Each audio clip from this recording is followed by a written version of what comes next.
Assalamualaikum warahmatullahi wabarakatuh. Alhamdulillah wassalatu wassalamu ala rasulillah wa ala alihi wa sahbihi wa mawala amma ba'du. Hadratil muhtaram, khususnya guru kami Al-Ustadz Quraish bin Syihab, dan orang tua kami Al-Habib Alwi, dan beberapa habaib, khususnya Al-Habib Ali Bahar. Mungkin kami tidak bisa menyebutkan satu persatu, tapi saya barusan saja dapat balasan. Remnya cakram, tanpa rating lagi. Assalamualaikum warahmatullahi wabarakatuh. Berarti saya punya teman kalau begitu.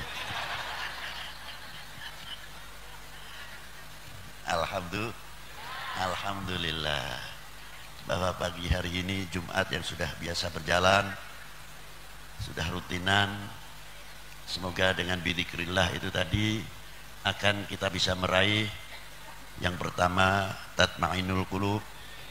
Setelah kita bisa mencapai ketenangan hati, akan meraih qalbun salim. Mustahil di dunia tidak mencapai tatmainul qulub, di akhiratnya akan mencapai qalbun salim. Man atallah biqalbin salim, itu dasarnya dari dunianya dulu. Tadi diterangkan oleh Imam Munasyadzili radhiyallahu ta'ala an, apa diantaranya untuk menjaga iman kita, diantaranya apa? Mari kita belajar melihat dengan basirah kita, kacamata hati kita, kacamata iman kita, lebih jauh kenal kepada Allah Subhanahu wa ta'ala. Coba kalau kita lihat apa yang ada pada diri kita masing-masing. Waktu umur 1 tahun, belum 1 tahun, ditimang-timang siapapun yang melihat tidak lucu, semuanya lucu. Tapi sekarang sudah kayak begini semuanya, bingung mau dikatakan lucu. Pipine wis bleketot, jalan juga kita sulit, susah. Terkadang ini lutut sudah mulai kena apa itu namanya, garang asem kalau tidak salah. Apa? Asam urat, iya kok garang asem. Nah itu, ada lagi yang kapur tuh umumnya di luar, malah kapur kok malah di lutut juga, karena katanya kena apa itu, pengkapuran. Nah kalau kita sudah melihat begitu, lebih jauh lagi apa? Gigi nih. Gigi sudah mulai habis. Makan 1 butir kacang saja kayak main bola, diinjak ke sana, diinjak ke sini, diinjak ke sana, dari marahnya sampai ngomong kena remuk lu. Ya, itu karena gigitnya udah habis. Itu saja rumongsone bagus terus. Itulah. Coba kalau kita melihat dengan basirah iman kita, kita menyadari pada diri kita, ternyata khalaqnal insana dha'ifa. Itu bagian daripada kita melihat selain Allah, kana dha'ifa. Nah kalau sudah kita melihat kita kedhaifan kita, pasti kita akan kembali kepada siapa? Kepada Allah Subhanahu wa ta'ala. Banyak kita mengerti kepada Allah, sulitnya kenal kepada Allah. Kalau Allah Ta'ala kenal semua makhluknya, dari yang paling terkecil, semua apa yang diciptakan Allah Ta'ala semua kenal. Tapi kita ini belum tentu kenal kepada Allah. Kalau kita kenal kepada Allah, mau bikin ribut, malu ah. Mau bikin hoa, malu ah. Mau bikin macam-macam, malu ah. Ini kalau bikin umat nanti pecah belah, bangsa ini pecah belah, siapa yang tanggung jawab di akhiratnya? Malu ah. Itulah yang muncul. Karena apa? Ma'rifatnya berjalan, basirahnya berjalan.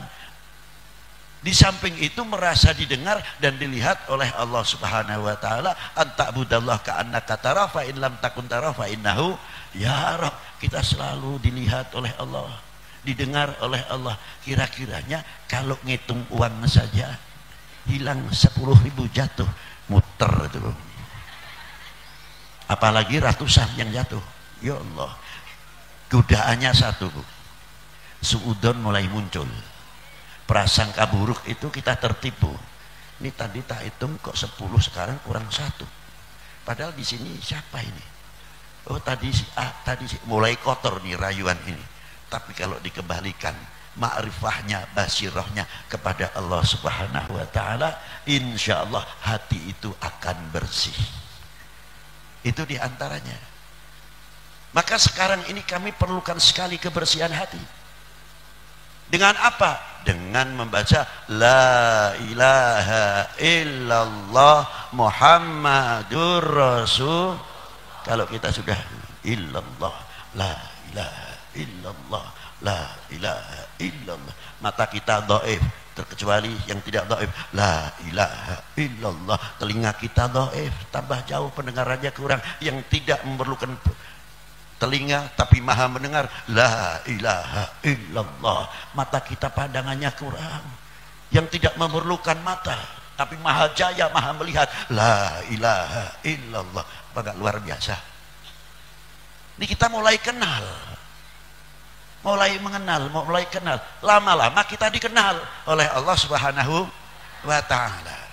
Kalau sudah kebiasaan kita merasa dilihat dan didengar oleh Allah taala, tutur kata kita, lisan kita pasti insya Allah akan terjaga karena kita selalu melihat kebesaran Allah Subhanahu wa taala. Cerminnya siapa untuk mengenal kepada Allah?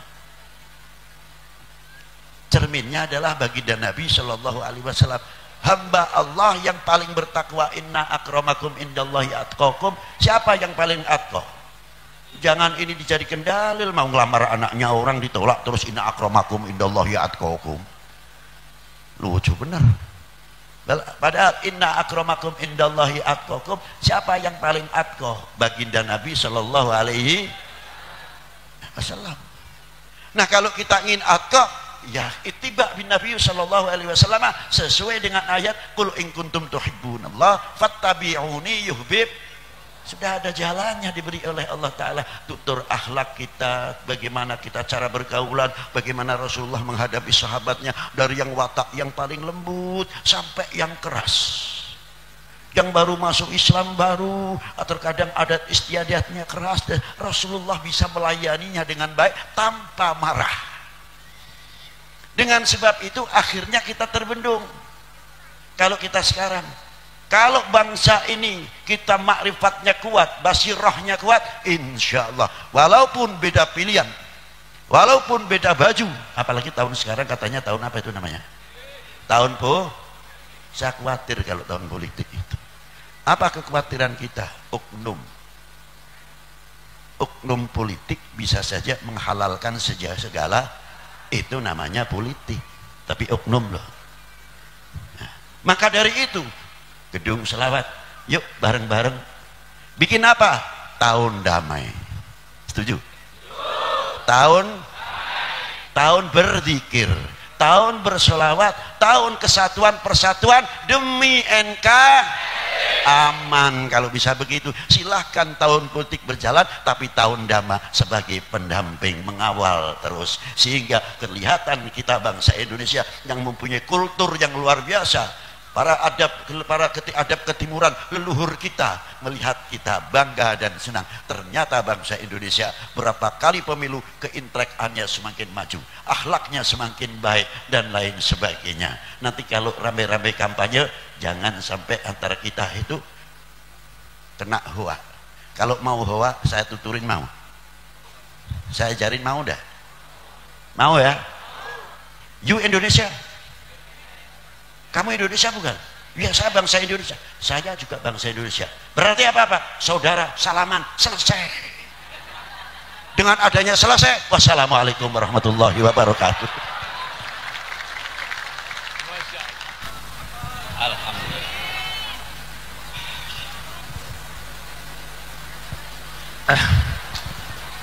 Bismillahirrahmanirrahim.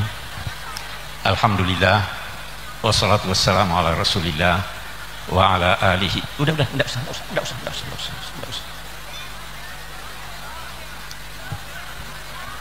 Alhamdulillah wassalatu wassalamu ala rasulillah wa ala alihi wa ashabihi wa man wala. Habib Lutfi yang sama-sama kita hormati, bapak-bapak, ibu-ibu, saudara-saudara sekalian, assalamualaikum warahmatullahi wabarakatuh.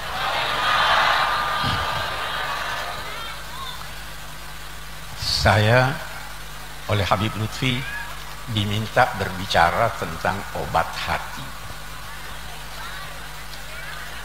Obat hati itu zikrullah. Ala bizikrillahi tatmainnul qulub. Tapi saya ingin menjelaskan sedikit tentang arti zikrullah itu dan manfaatnya. Zikrullah, zikir itu artinya ingat atau menyebut. Apa yang disebut dengan lidah diingat oleh pikiran. Apa yang terlintas di pikiran itu diingat oleh hati. Yang sempurna disebut sekaligus diingat. Dua-duanya itu zikir. Zikrullah. Zikrullah itu bukan cuma ucapan-ucapan atau lintasan pikiran yang mengingat Allah, tetapi segala sesuatu yang Anda kaitkan dengan Allah itu zikrullah. Karena itu kalau kita membuka lembaran-lembaran Al-Quran, kita akan menemukan paling tidak ada 10 hal yang termasuk zikrullah. Allah memerintahkan mengingat dan menyebut-nyebut sekian banyak nabinya. Wadhkur fil kitab itu berulang-ulang.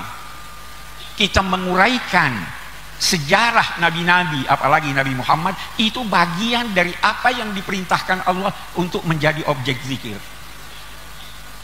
Belajar ilmu itu zikrullah. Ada lagi satu hal yang saya ingin sebut dari sekian banyak itu, Allah memerintahkan wadzakirhum bi ayyamillah.